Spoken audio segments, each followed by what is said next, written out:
Assalamualaikum warahmatullahi wabarakatuh. Alhamdulillah, salatu wassalamu ala rasulillah, amma ba'd.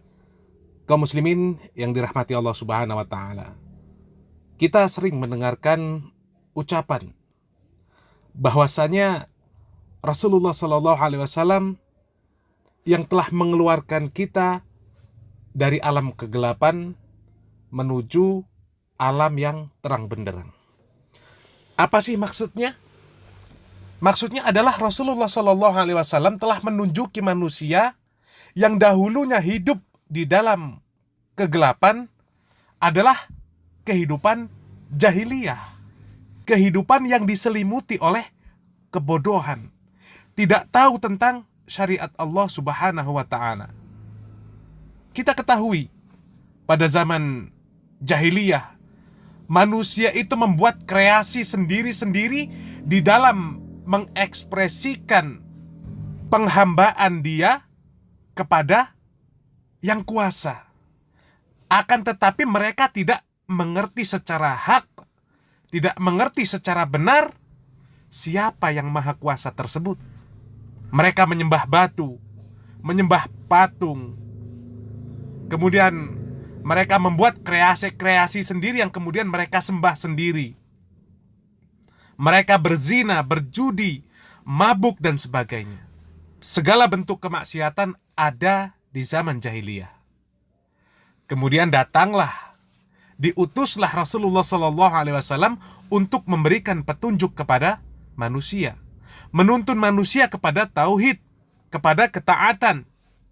Dan tidaklah kemudian ketika Rasulullah SAW meninggal dunia, kecuali agama ini sudah sempurna. Allah Subhanahu wa Ta'ala berfirman, "Al-yauma akmaltu lakum dinakum wa atmamtu 'alaikum ni'mati wa raditu lakumul Islam madina."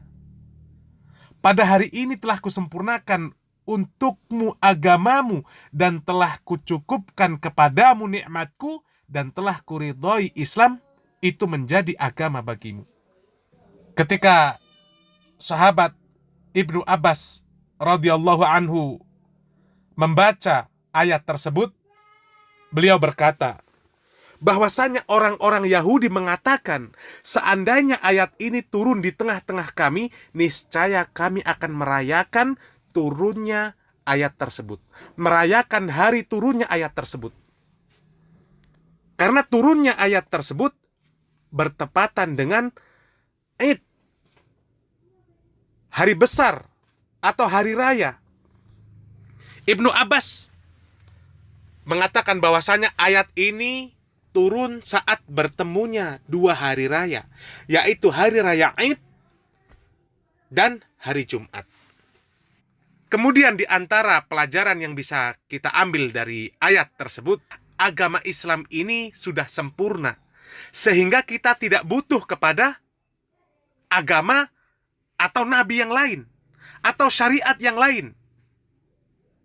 Saat Nabi Muhammad SAW wukuf di Arafah ketika haji wada, turunlah ayat yang sudah dibaca tersebut.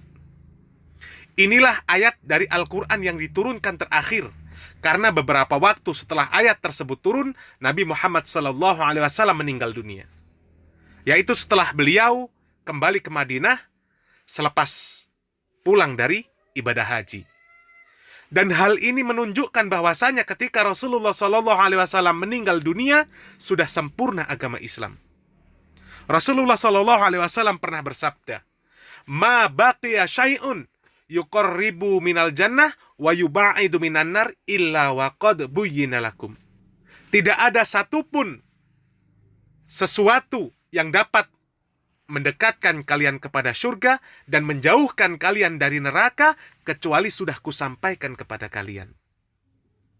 Jadi apa yang tidak diajarkan oleh Rasulullah SAW? Semuanya dijelaskan dan diajarkan oleh Rasulullah SAW, dari mulai syahadat sampai kepada haji, dari bangun tidur sampai tidur lagi, dari manusia lahir sampai dengan mati. Tidak ada satupun ketaatan dari syariat Islam ini kecuali sudah disampaikan oleh Rasulullah Shallallahu Alaihi Wasallam. Tugas kita hanyalah mengikuti beliau. Jangan merasa lebih tahu dari beliau tentang syariat Islam ini. Ketahuilah bahwasanya tanpa diutus Rasulullah Shallallahu Alaihi Wasallam, kita ini jahil, tidak mengetahui apa-apa.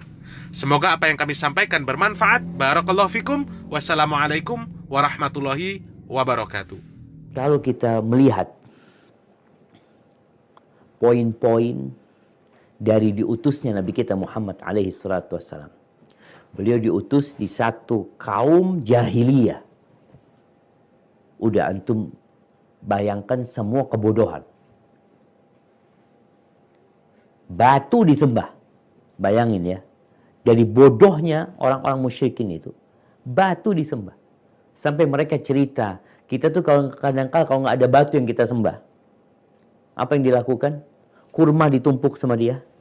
Tumpuk terus disembah sama dia. Kalau lapar dimakan tuh kurma. Atau kadang-kala nggak ada kurma, mereka di padang pasir bikin tumpukan pasir. Lalu tengahnya dibiarkan berlobang. Lalu diperasin susu sama mereka. Lalu mereka tawaf di sana. Jahiliyah. Yang kuat makan yang lemah. Bayi-bayi perempuan dikubur hidup-hidup. Mereka benci kalau dapat anak perempuan. Nah, Nabi diutus untuk mengeluarkan mereka dari jahiliyah menuju Islam. Tentunya awal dakwah Nabi SAW adalah qulu la ilaha illallah. Katakan la ilaha illallah. Kenapa? Karena ini pondasi untuk akhlak yang mulia. Kalau kita melihat orang baik, tapi dia tidak mengatakan la ilaha illallah, ya kebaikan dia hanya mengharapkan dunia, mengharapkan balas budi, menginginkan sanjungan dan pujian. Maka dakwah Nabi SAW kepada tauhid. Bertahun-tahun beliau. Namun beliau juga menjelaskan bahwa di antara tujuan beliau diutus, dalam hadis riwayat Al-Baihaqi, Nabi bersabda alaihi salatu wassalam, innama bu'ithu liutammima makarimal akhlak. Sesungguhnya aku diutus hanya untuk menyempurnakan akhlak yang mulia. Udah ada akhlak-akhlak, maka untuk menyempurnakan akhlak yang mulia. Agar tidak lebih, agar tidak kurang.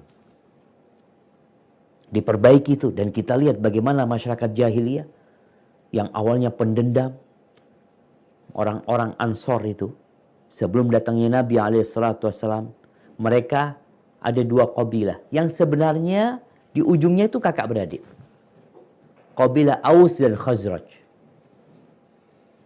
Sampai 5 tahun sebelum datangnya Nabi SAW, mereka terus perang.